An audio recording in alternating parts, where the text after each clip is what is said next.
morning, everybody. We are in Charleston, South Carolina today, and we are going to walk around a bit. We are presently at the famous city market. I will back up a bit here so you can see where we are.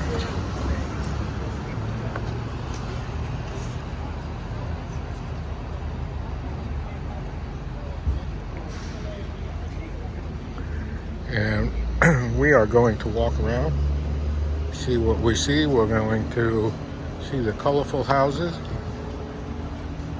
And yeah, this is the market here. We walked actually through this yesterday. It's pretty nice. But we're going to walk a different way right now. Just give you a little bit of a feeling of what Charleston looks like, sounds like, and feels like.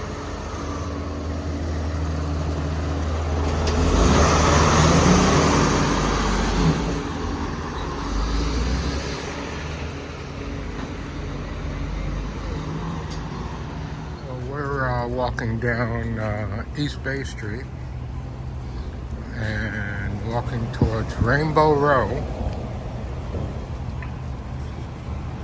which is where the colorful houses are.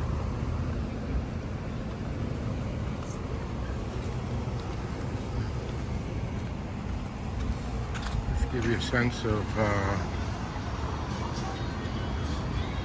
what Charleston looks like. We have no destination other than to see Rainbow Row.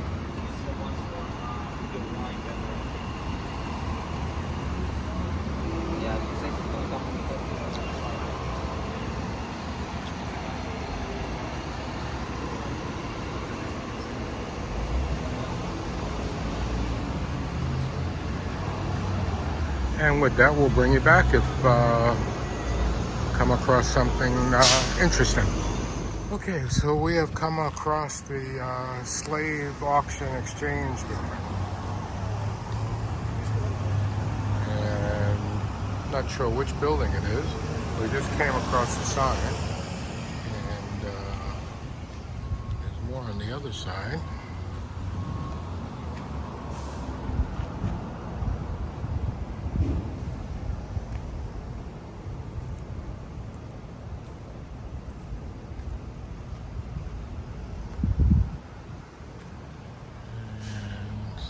This is where we are.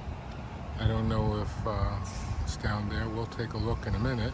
We're almost at the rainbow houses, so we will come back to this point. Unless this is the building here. I don't think so. I have a feeling it's down along the waterfront somewhere.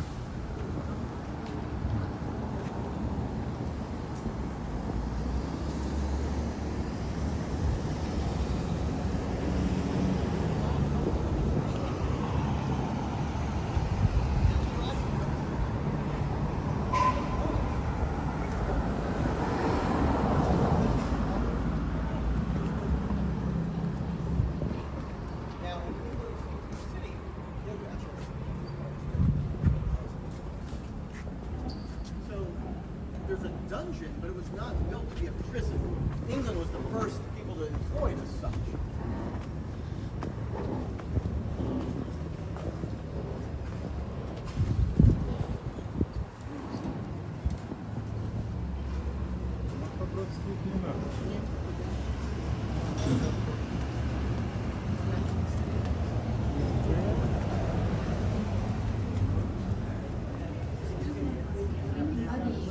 It's a split.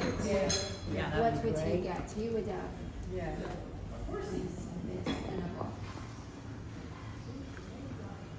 Oh yeah. Then I have the other one looking like that also. Yeah, I have more crap.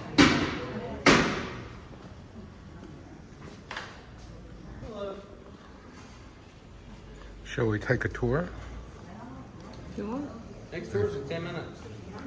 And can you just walk through yourself? Yeah. With permission, the dungeon's guided. Hey, how you doing? Good. You go to the museum? Yeah.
cute little cannon.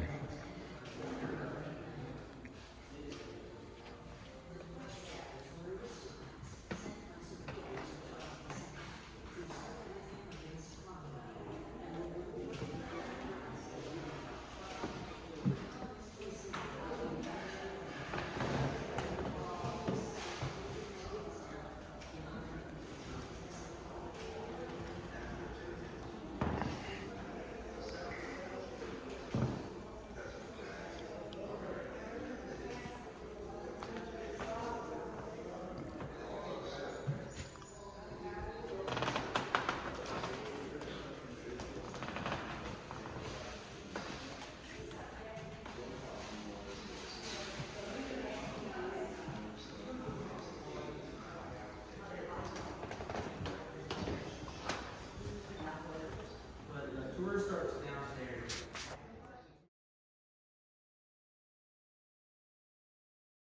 Okay, man. Excuse me, Master Robert. Yeah. The old exchange has actually been classified as the third most historic colonial public building in America, after Independence Hall in Philadelphia and Faneuil Hall in Boston. And if that surprises you, you're not by yourself. Had you really connected the Revolution with Charleston before you came here? Generally, when you hear of our city, you generally think of that piece of real estate out in the middle of the harbor, some fort out there, where that disagreement between North and South started. No doubt about it, that is a big episode. This might surprise you. There were actually more Revolutionary War battles fought in South Carolina than the whole of New England. I like to emphasize that, just so people can hear that. But it doesn't get recognized. And I always like to tell folks, if it wasn't for folks like Thomas Sumter, his nickname was the Gamecock, actually namesake for Fort Sumter, and then Francis Marion, the Swamp Fox, we would all be drinking tea or eating crumpets in the afternoon. They were probably the major reason for the number of activity battles here in South Carolina. Now, this building represents the heyday of colonial Charleston. And when this building was built, Charlestown was the wealthiest city in colonial America. And nothing conveys it better than the building that you're standing in.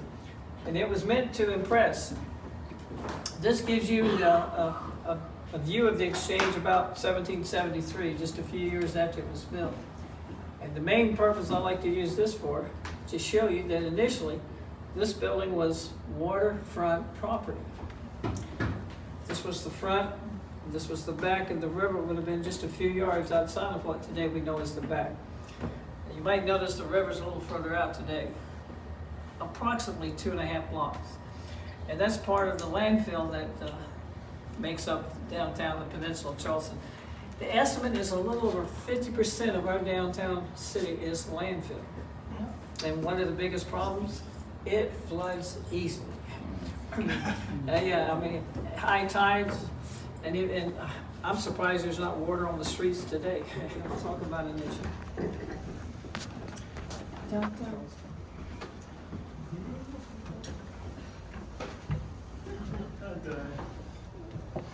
Rat.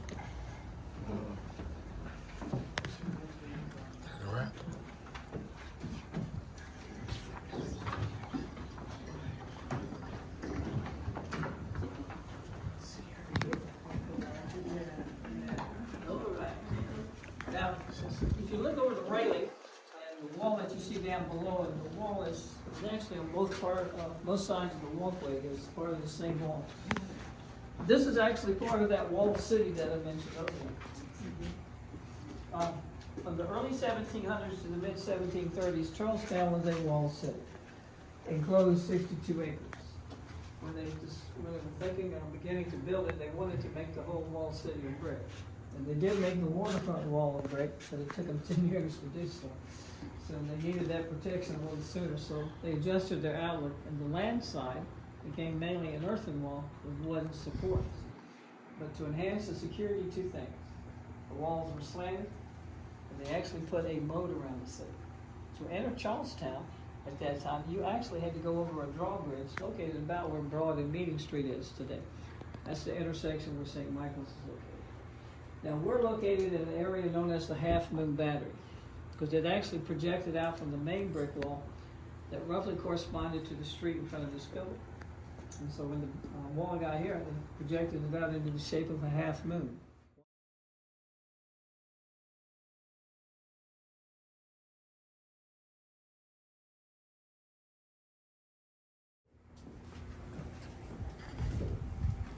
And roughly about 90 to 95% of what you see around you, you would have seen on day one before you come in.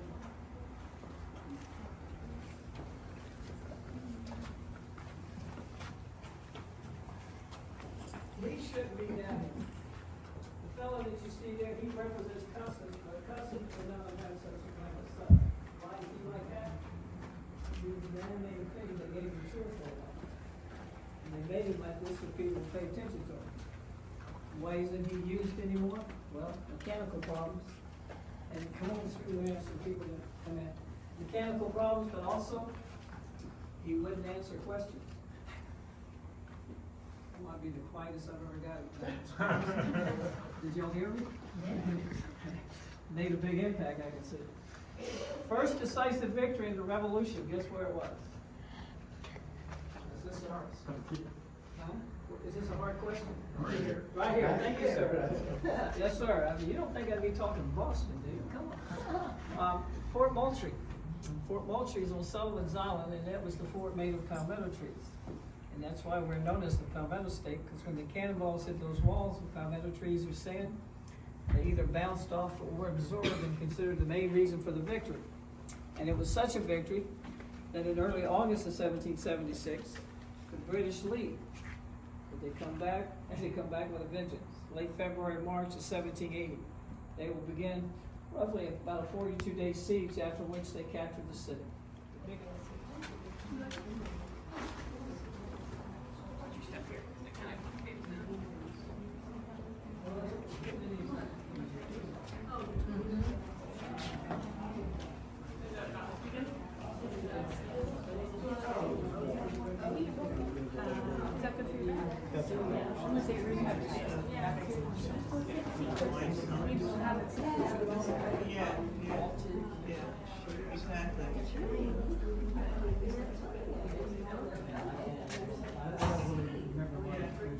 Rather than like Lawrence. This is the last meeting. Yes, ma'am. Like Lawrence and Manigault, they were for spots. But they were well done. Manigault stuff, they were well done.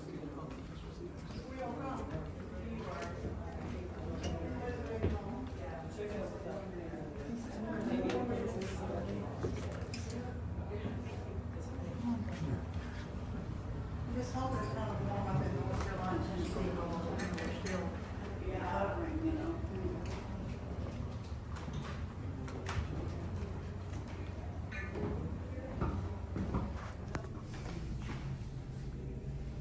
So now we're up on the top floor. There's the Constitution. And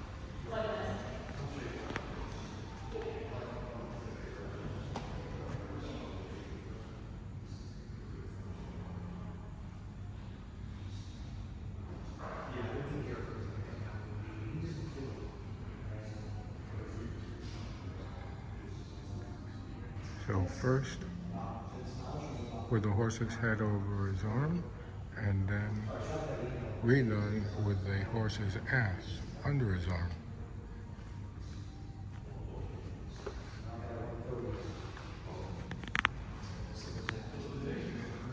This will be our route from Charleston to Savannah. Hi there. Welcome. Thank you.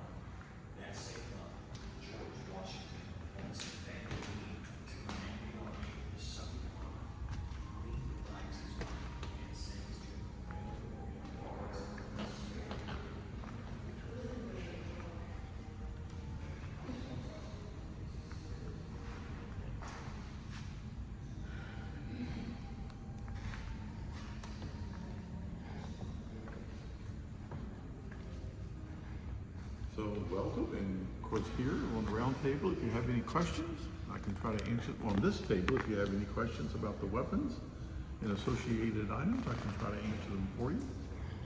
And the revolver? What's that, sir? This revolver, what year is that? That's the model 1851. 36 caliber Colt. It was essentially unchanged for quite a number of years. The U.S. War Department bought at least 250,000 of them and issued them out to the cavalry, line officers, or whatever in the U.S. Army during the Civil War. We also had 44 caliber Colts and also Remington at 36 and 44s. Those were the two most common. This looks a bit heavy. Each of the muskets weighs 9.5 pounds. That's your typical smoothbore flintlock musket for the American Revolution 249 years ago. This is the typical rifled percussion musket for the Civil War 160 years ago. The smoothbore flintlock's 4 feet 9 inches long. Rifle percussion muskets 4 feet 7 inches long. And at the time of the American Revolution, the average soldier's about 5'6", weighs about 135 pounds. Average woman's under 5 feet tall, weighs less than 100 pounds. The Civil War, average soldier's about 5'8", weighs around 145 pounds. Average woman's about 5 feet tall, weighs around 100 pounds. A lot to carry at that height. Well, it's only about a third of the weight, actually, that a soldier's issued. He's got his cartridge box loaded with his ammunition. He's got a bayonet with leather goods, scabbard necessary to carry on that. He's got a canteen with water. He's got a haversack with rations. He's got a knapsack with knife, fork, plate, spoon. Full issue of that. They're all made of pewter or tin. He's got a blanket roll and sundry other items. So all told, the soldier could be carrying about 35 pounds. Wow. And the musket's about a third of the weight. So you other folks that have come into the Great Hall, please continue to look around. If you have some questions, just ask away. And if you like, on the round table, you can sign the Declaration of Independence. I'm feeling older, but I don't think I'm that old yet. Okay. Where I'm signing the Declaration. So you wrote a book, Yes, sir, I did. and I'm guessing it's about here, up there in the Civil War. So what was the impetus behind it, or the story by trade? Or? I'm a retired historian.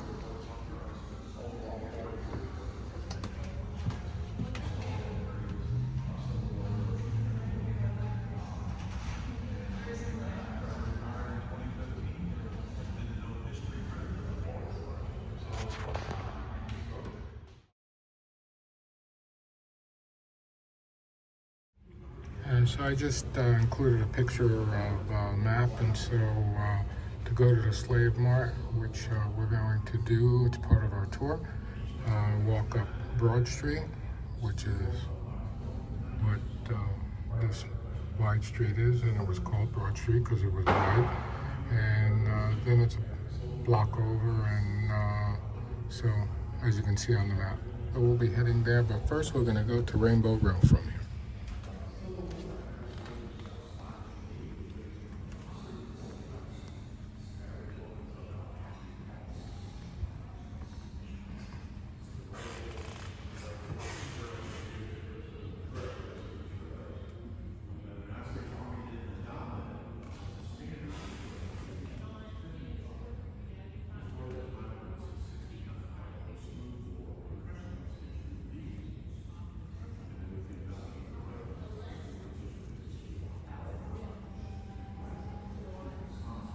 Okay, so that was a nice visit of the old exchange and the Provost Dungeon on East Bay Street. And right up here is Rainbow Row. So we're gonna walk up to that.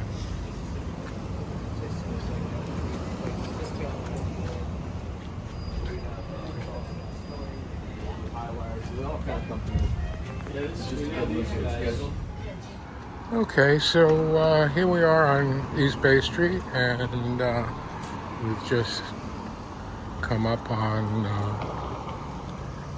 famous Rainbow Row. This is the iconic look of Charleston with the gas lanterns and the colorful building.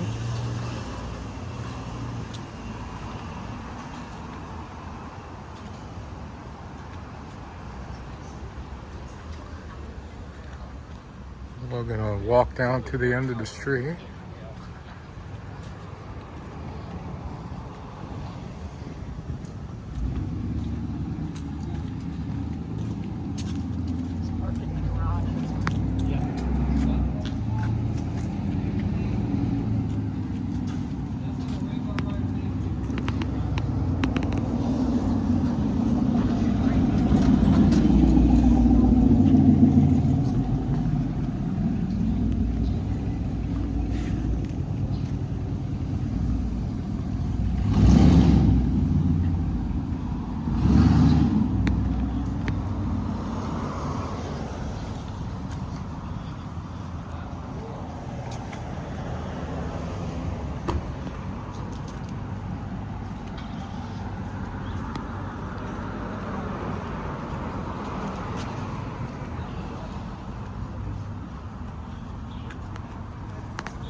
Nice streets here. This is clearly what you think of when you think of old historic Charleston.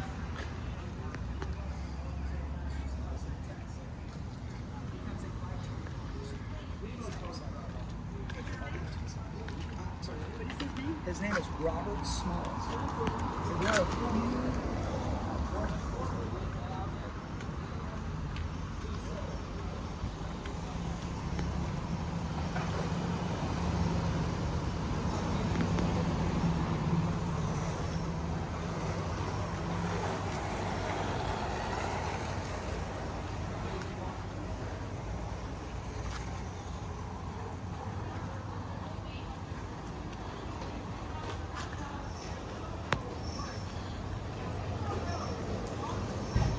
Oh, and here's one of the horse-drawn carriages, which we're going to do a little later.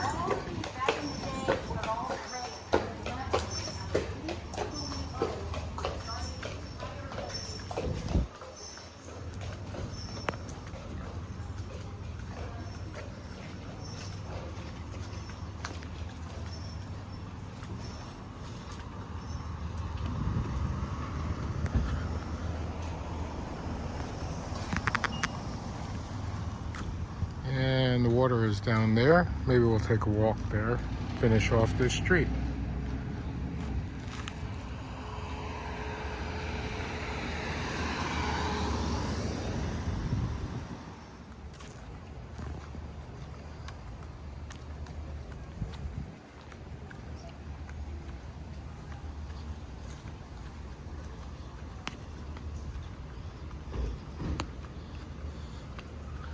Well, we've decided to make our way down to the water.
Oh, we've made our way down to whatever street this is.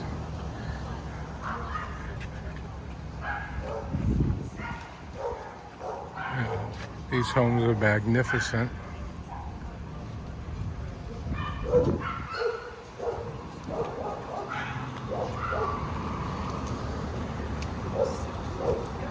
We'll get a little view of the water turn around and start to head back. Thank you. We have a huge. No, We had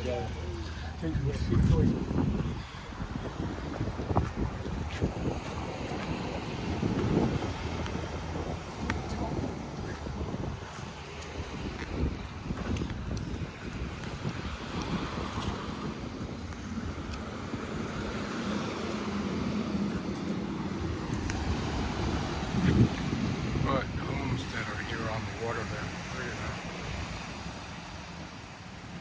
Just walking, and I think that straight out there, I believe, is Fort Sumter. Beautiful day today, by the way.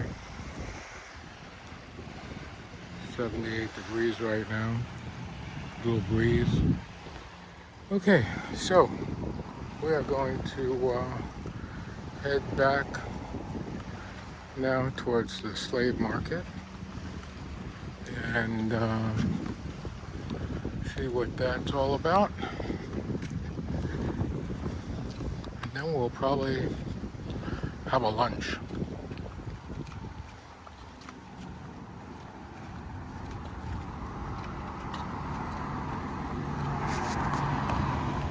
So here we are at the corner of Chalmers and State Street, and we're gonna walk across here. Nice cobblestone street.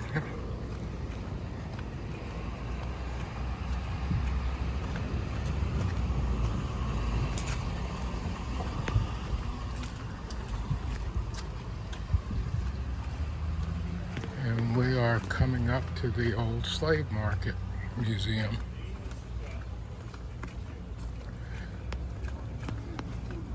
And since our ticket from the other museum was a dual ticket, we've now walked over here and we are going to view this.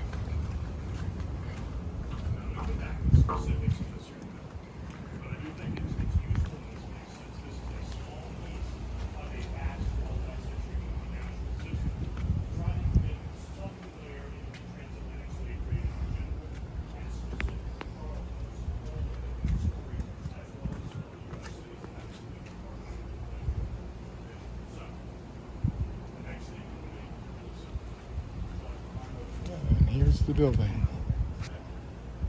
Charleston is by far and away the single greatest state of the architecture in the United States. There's no town or city no more than it is. And so in we go.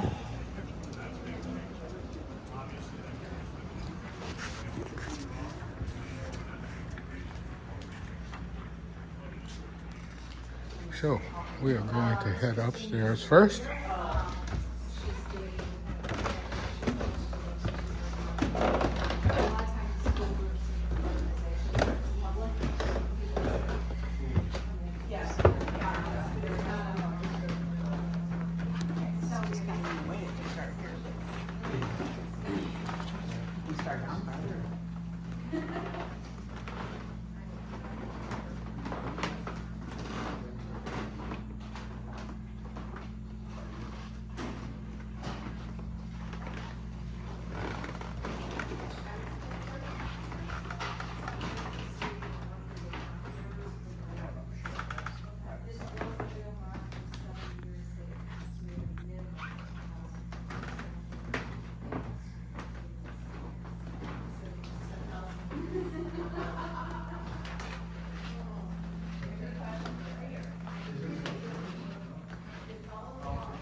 Upstairs covers the entirety of the slave trade, that being the transatlantic and domestic, so including imported and as well American.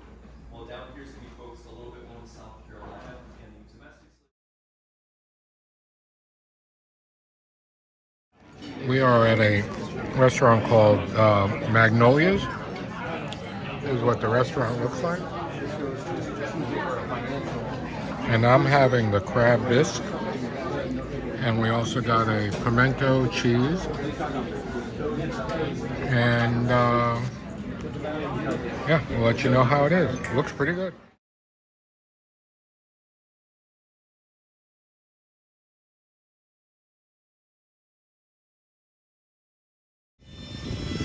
Okay, so we made our way to the waterfront. We just came down the street.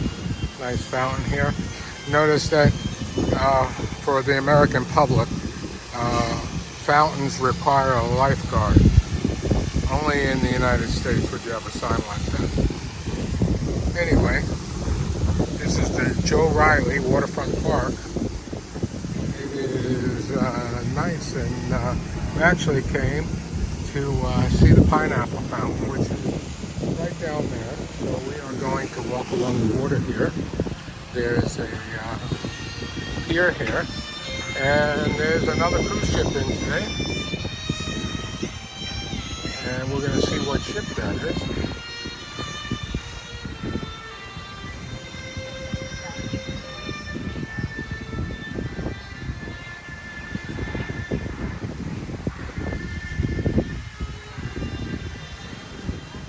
Actually, I have no clue what ship that is.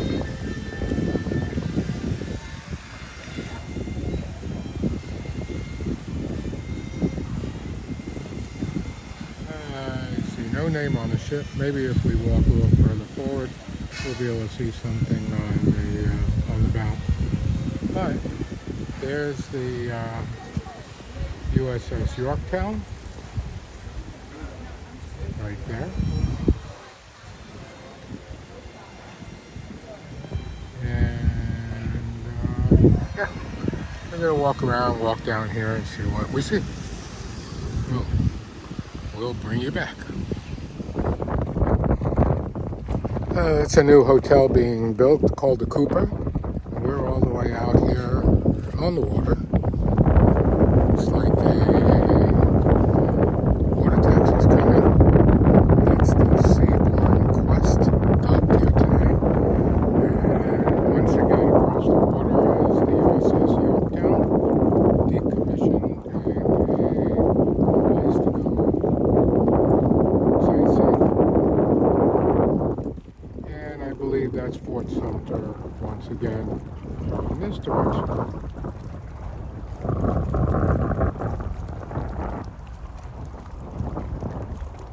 And very nice.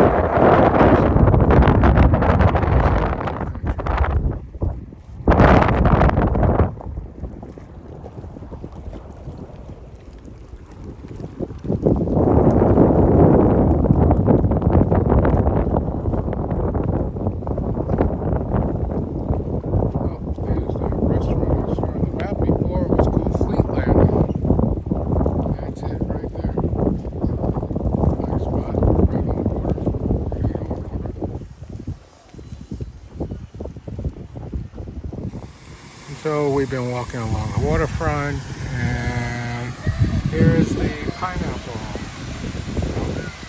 And I guess little kids can play in it. And once again, they have the no lifeguard on duty sign.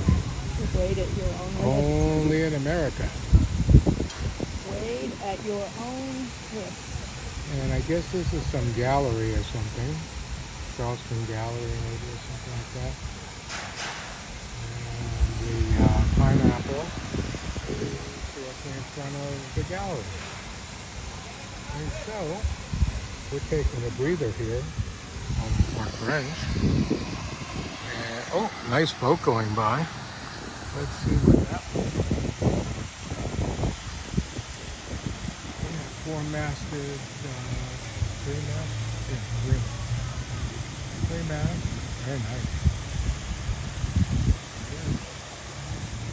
Beautiful day here in Charleston. And we're going to figure out what we're going to do next, and we'll be back. So we've just arrived at the Powder Magazine. This is the Powder Magazine.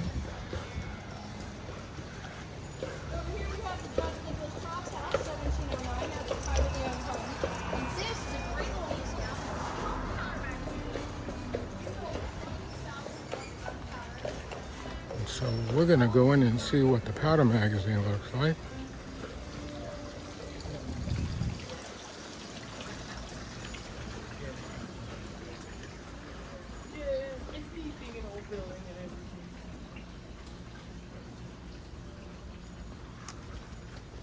Wow, that's pretty interesting. The tiebacks are actually carved into the wall.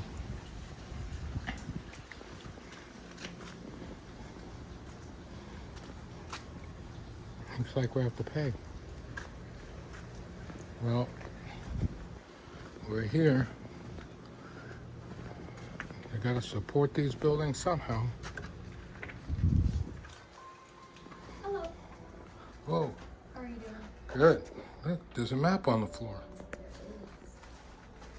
Were you all interested in visiting the museum? I guess so. Is it worth visiting? Of course it is. So our admission is $8 for adults, $7 if you're military or senior. What about old people? Seniors, $7. That's us. All right.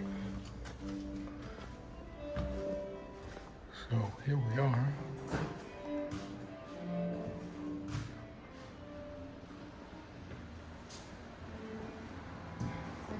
Introduction to the building, and then you can explore it. Is it okay if I videotape it? Thank you.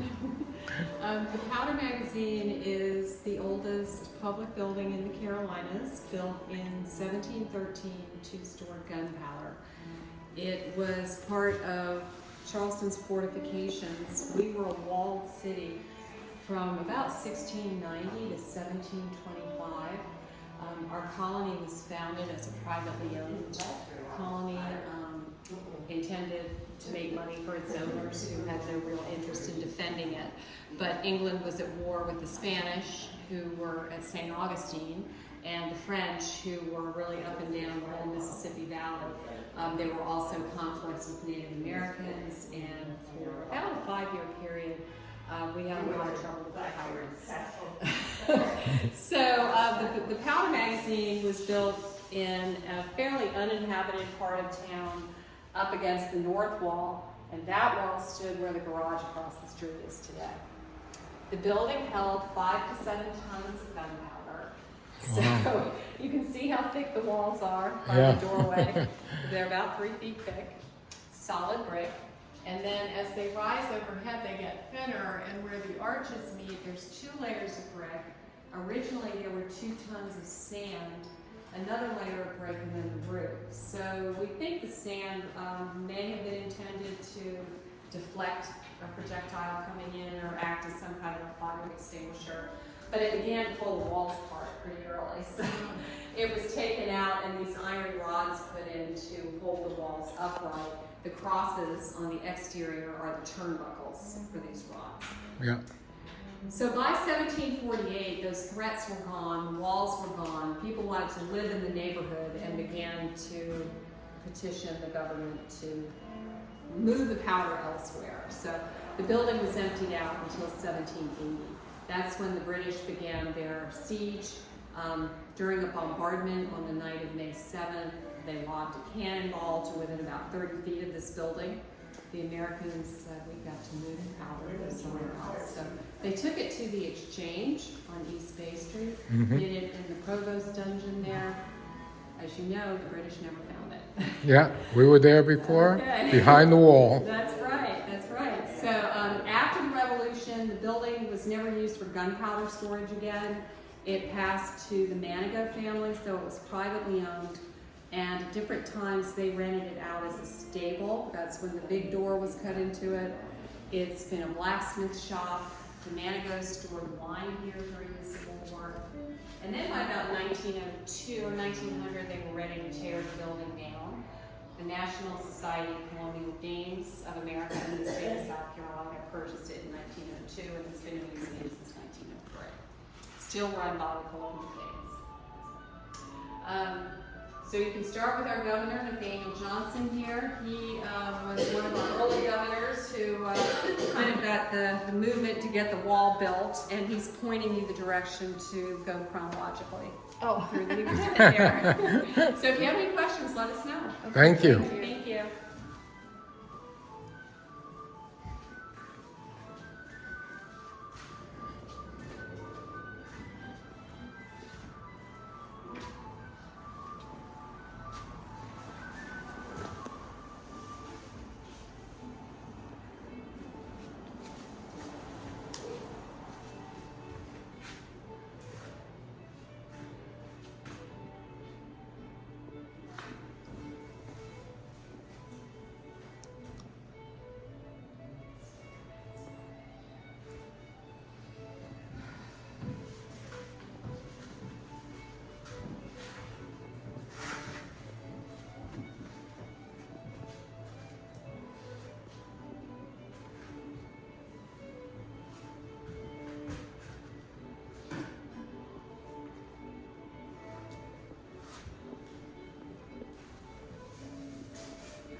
I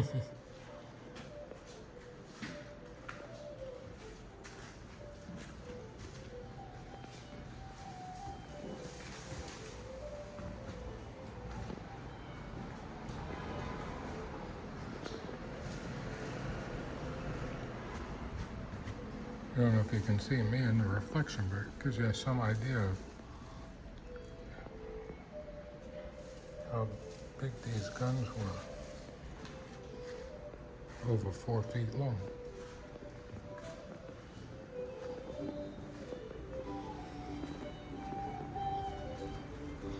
Do you sell these cannons in the gift shop? I'd like to take one. No.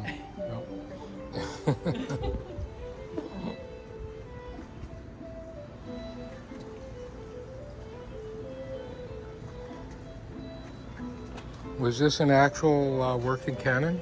It is. Wow. This is what we need in the island.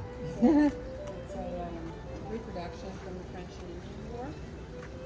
And then the 2 black ones are actually British field pieces that were used during the Revolution.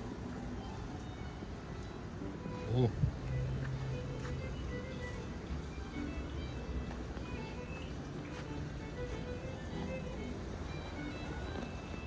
How do you play this game? I've seen it all over. And So you've got all these flappers here. You roll until you get stuck. So you roll, and then you put down whatever combination of numbers. so you can either put a 6 or a 4 and a 2? Exactly. And then you just keep rolling until, so I could do 10, which I might do. But, yeah, I might be stuck because I've already done 4. And then the next person plays. It's a tavern game. It's called Shut the Box. And how do you win? If you are lucky enough to get all of them down. So you have to be the one that's rolling the dice to Yes. get them all down. Yeah. And it goes back and forth Well, until... you roll until you can't roll anymore, and then you flip them back up and start another one, and then just keep a running total. So it's a tavern game. Yeah, definitely looks like a drinking game. Yeah. All right. And so we've now been to a place where they stored the powder. Cool. Well, here we are at the Old South Carriage Company, and we are going to go on one of these carriages. And we're going to go in and check in and see the horses inside.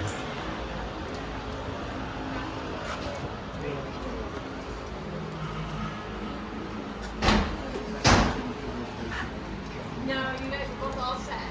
Enjoy. Need to do anything with this? Yeah, I'll check you in.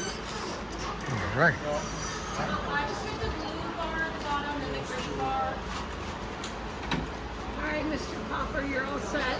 Thank you. We're going to start boarding in this area just in a few minutes. All righty. Listen for your name. Bathrooms are right behind. Great.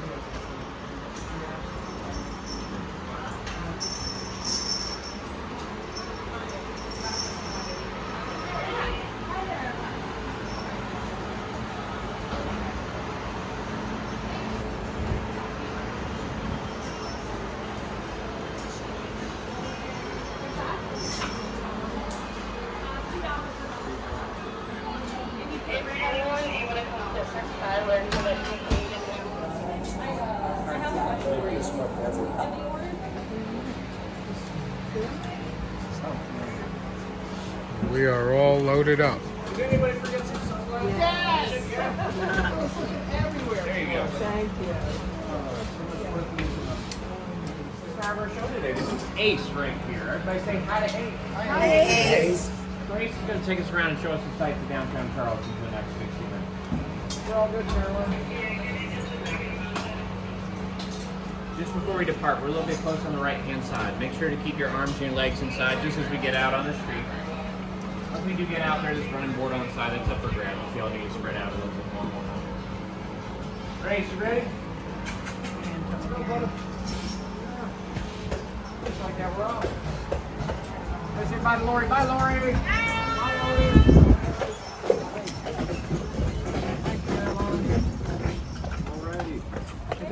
been on a carriage tour before. Yeah. Very nice. Well, excellent. Does anybody like horses? Yeah. Yeah, right attitude. Excellent. So in the world of horses like Mr. Ace up here, these are what's known as draft horses. The word draft simply just means to pull. Big old horse like Mr. Ace up here, he's originally bred to be pulling very heavy things. For the most part, you'll find draft horses in today's day and age with modern technology on Amish or Mennonite farms primarily.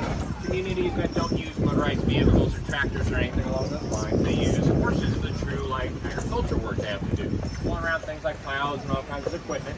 A horse like Ace is not originally from the state of South Carolina. Ace originally grew up in the great state of Indiana. He grew up in a place called Elkhart County for the first 14 years of his life. He's had Ace in from our middle Vanville. town ever since October of 2023. So this month is actually our 1-year anniversary of Mr. Ace.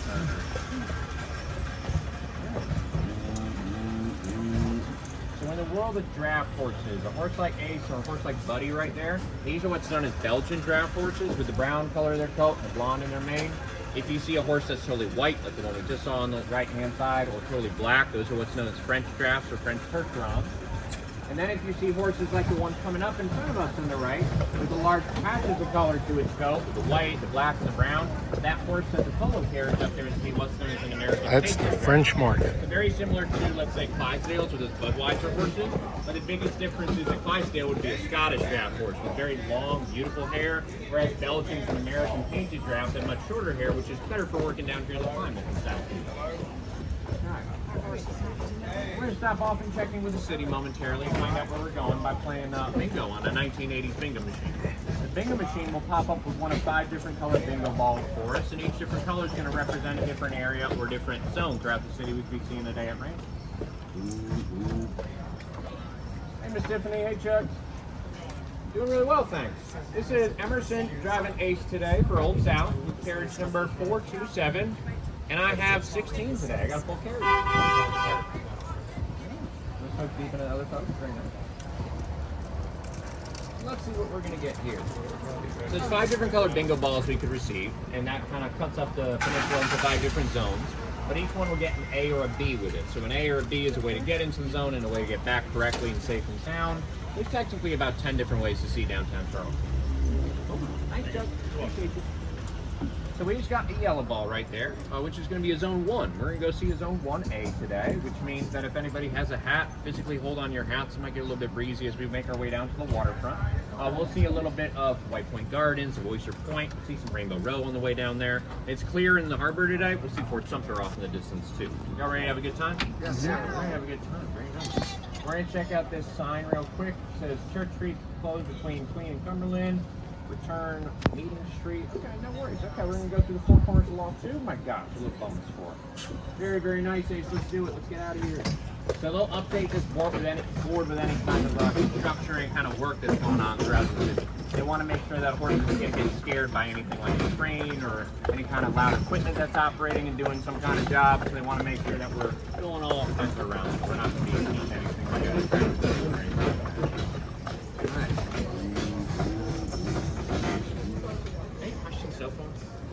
Okay, if y'all have questions throughout the tour, just make sure to yell the questions out, raise your hands. I want to talk about whatever y'all are interested in learning about today. We can stay on this tour to y'all and what we kind of chat about. If not, I will drone on for 60 minutes. I want y'all to use money.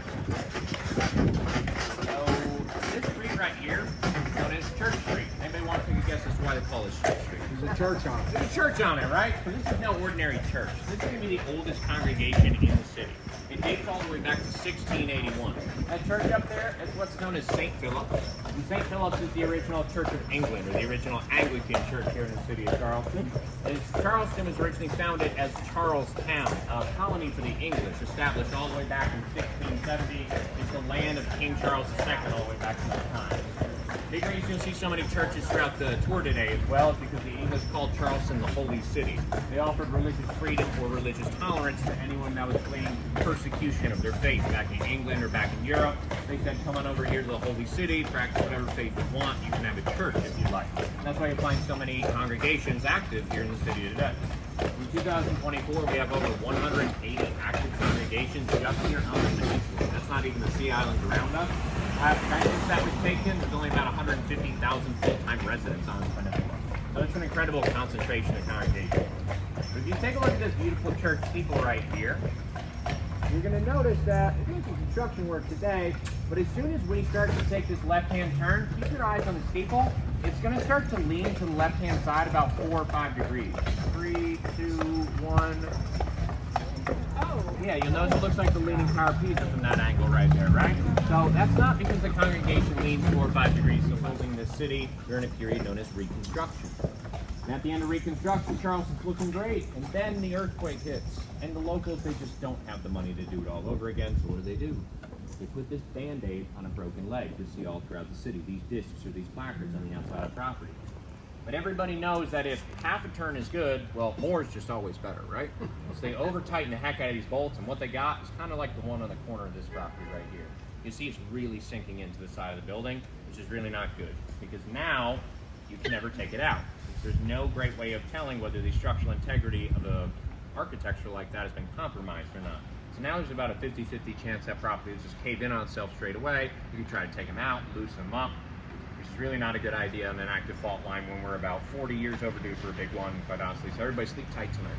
Also, if you see the discs on the outside of a property, you can date the property to 1886 at the latest as far as its architectural design. You know it survived that earthquake of 1886, so you can have to play Sherlock Holmes as you're walking around the city. If you see the bolts on the outside of the property, though, and it's on Zillow.com after this tour today, and it's priced to move, and that's our dream house. And the carriage houses in this neighborhood would have typically doubled as cotton warehouses for textiles being exported outside of the harbor of Charleston. The French Huguenots, they set this up as the first French Quarter in the United States, all around the world. And that's where we are, the French Quarter. As we go through this intersection, everybody take a look to your left. You're going to be able to see a little bit of the waterfront down there in the distance. That's actually going to be the waterfront park at the end of the block, at the end of Vendu Range down there. That's where you find things like the Pineapple Fountain and the Cooper River, if anybody's looking to kind of like take a glance at either. Really, really pretty. They got some really cool like swinging benches and stuff down there.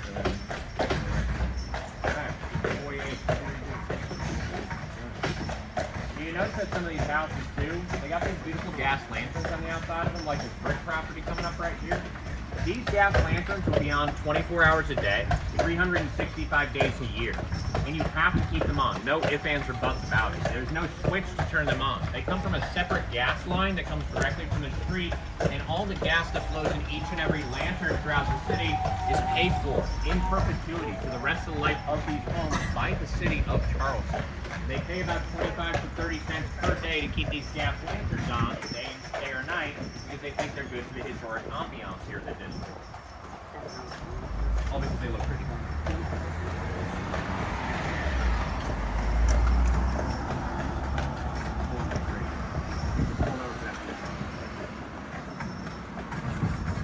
Here on the right-hand side, Chalmers Street is one of the 8 stone streets you'll find throughout the city. And all the stones that make up this street are originally from the Thames River in London. These were all originally used as ballast stones. Very heavy, very dense stones. You would lay along the hull of the ship if it was too buoyant, if it was too light, to make a turbulent voyage following the trade winds up the through the Caribbean, up the East Coast. You would take these stones, lay them along the hull of the ship so it would sit deeper in the water so it wouldn't have as much of a chance of capsizing if you hit some, let's say, rough waters or a storm or anything like that. And a half. The fractions on the address, the half, the quarters, the eighths, the sixths that you see throughout the board, the fractions indicate that a small property like that originally would have been part of number 8. It's a dependency historically. A dependency would have been something like a kitchen house, a carriage house, a workshop, or a slave's quarters for enslaved people living on a property like that. Over time, these dependencies have been sold off over the past few years. Nobody really needs 4 or 5 houses to live in today's day. So they couldn't renumber the entire side of the street. Instead, they changed the new addresses between the currently existing ones as the fractions. You've ever had a Guinness before? That's a big reason we keep a keg of Guinness in the back of our barn, especially in the hot, humid summer months. The only mammals that sweat and thermoregulate by sweating are monkeys, human beings, and equines, or horses, mules, and things like that. So to keep these horses sweating when it's nice and hot, we supplement their diet with beer. A 16-ounce pint of Guinness poured over their evening grain, mixed in because it supplies supplemental vitamins like B2, riboflavin, yeast strains like Saccharomyces cerevisiae, all good to keep a horse sweating, keep them nice and healthy, nice and cool in the middle of summer. If you're looking for like local beers, stuff like that, coming up around the corner, we see a little property known as the Tavern. The Tavern was opened in 1686. It survived the American Revolution. It survived the Civil War, survived that earthquake of 1886, Hurricane Hugo, Prohibition. The Tavern right here is the oldest continuously operating liquor store in the United States.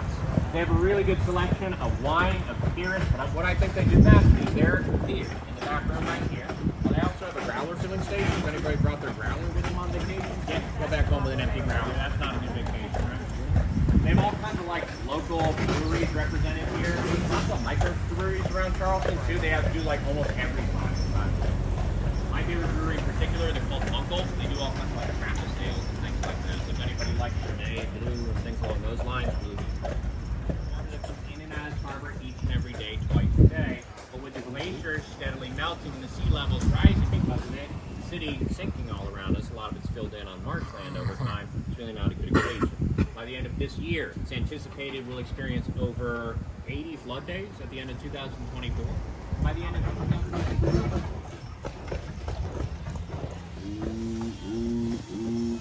Somebody wave hi to Daddy. This is Daddy's house on the right. This was Martha's father's property. This is the George Walton Williams Sr. Mansion, what today is known as the Williams Mansion. For a long period of time, this was the 6th active house museum in the city of Charleston. It is still a single-family private residence, and during the pandemic, the insurance company said since it's technically a private residence, there wasn't enough room for social distancing inside this house, so they had to close up shop. We think it'll be open by the end of the holiday season this year. If you go onto this website, williamsmansion.com, there's a link that's been popping up for the past few months. They're looking to restaff this museum house. This property is 24,000 square feet. It is 35 bedrooms, and it is 1.5 bathrooms. Huh? Yes, that's my way of seeing if anybody's actually listening to me. Okay, it's actually 30 restrooms inside this house. How many people do you think still live in this single-family private residence? 2. There's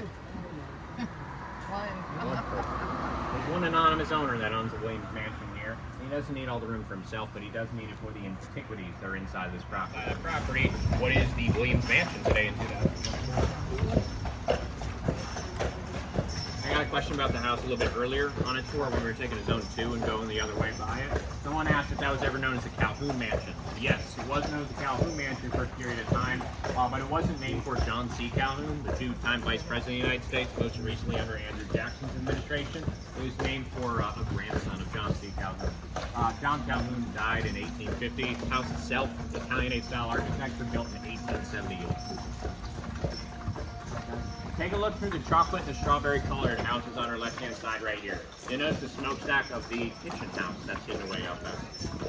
That's one of those dependencies that's kind of hidden from our view here on the street side.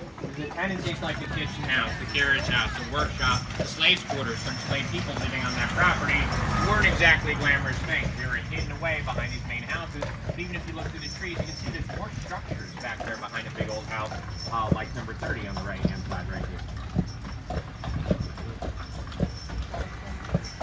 Anybody's been to Savannah, Georgia before? Beautiful city down in Georgia, right? All the squares all throughout it, gorgeous sister city to Charleston.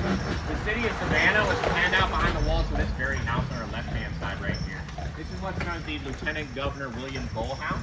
Lieutenant Governor William Bull, the first royal governor of the colony of South Carolina. James Oglethorpe, you'll see his name all over Georgia, is the first royal governor to the Kingdom of Georgia. They plan out Savannah to be the halfway point between Charleston, South Carolina, and St. Augustine down in Florida. And St. Augustine was originally the walled city of North America for the Kingdom of Spain, the Spanish. English and the Spanish were butting heads notoriously for a long period of time. And the English need to know if the Spanish Armada was slowly creeping up the East Coast, trying to come and overthrow Charleston. They're cashed out here in the New World. They wanted to protect it as best they could. So they decided to create Savannah as a halfway point. They took an entire debtor's prison from London, freed the inmates in Savannah, and told them that their only job was to ride north on horseback to alert Charleston if they saw that Spanish Armada moving up the East Coast. Anybody's ever seen the movie Mulan before? Disney movie? Remember the scene where they light the torch on the Great Wall of China and it carries the message along as the Mongols have arrived? That's basically what they created Savannah for. We saw the Edmonston Alston house a little bit earlier, that house museum. Edmondson Olsen House is great, no doubt about it. Out of all 5 active house museums on the peninsula, 10 times out of 10, no doubt about it, this is my pick. If y'all have an afternoon, this is the house that you gotta go to. What's known as the Nathaniel Russell House right here. The house itself is one of the earliest examples of Adamesque style architecture in the city. It has a gorgeous garden too. You can walk right on inside and check out the garden if the gates are open, free of charge. But if you get a chance to go inside, keep in mind, the house was built in 1808. And in 1808, a house is going to cost you about $350 on average US. This house was constructed for $80,000 in 1808. Wow. If you get a chance to go inside, highly recommend take an extra minute on their guided tour to check out the 3-story cantilevered mahogany spiral staircase that floats free flying through the center of this house. It is a 3-story spiral staircase with no visible means of support. It's made entirely out of mahogany. They've checked the walls to see if there's any iron that supports it. There's no iron in the walls. They've x-rayed it. There's no metal of any kind. There's no nails in it. They've carved a window into the back of one of the steps to show you it's all interlocking wooden pegs and joints of mahogany wood. But they technically don't know how it's engineered even today in 2024. All they can surmise about the engineering of the staircase is that if you take one step on it, step above you and below you, lock in on that step to support your weight, and as you walk up to the 3rd floor, it follows you up step by step all the way up to the 3rd floor. Tower Church within the historic district of downtown. Yet the nickname for the church is the Silent Church. Because during the Civil War, members of that congregation, just like people all over the South, were asked to donate whatever they could to the war effort, which meant any iron, a fence, or bells donated to the Confederacy, they're going to melt the iron down and make it into horseshoes and cannonballs. End of the war came in 1865, and 80% of their male congregation did not return home at the end of that war, so they remained the Silent Church to honor all those fallen in their parish for over a century after the end of that Civil War.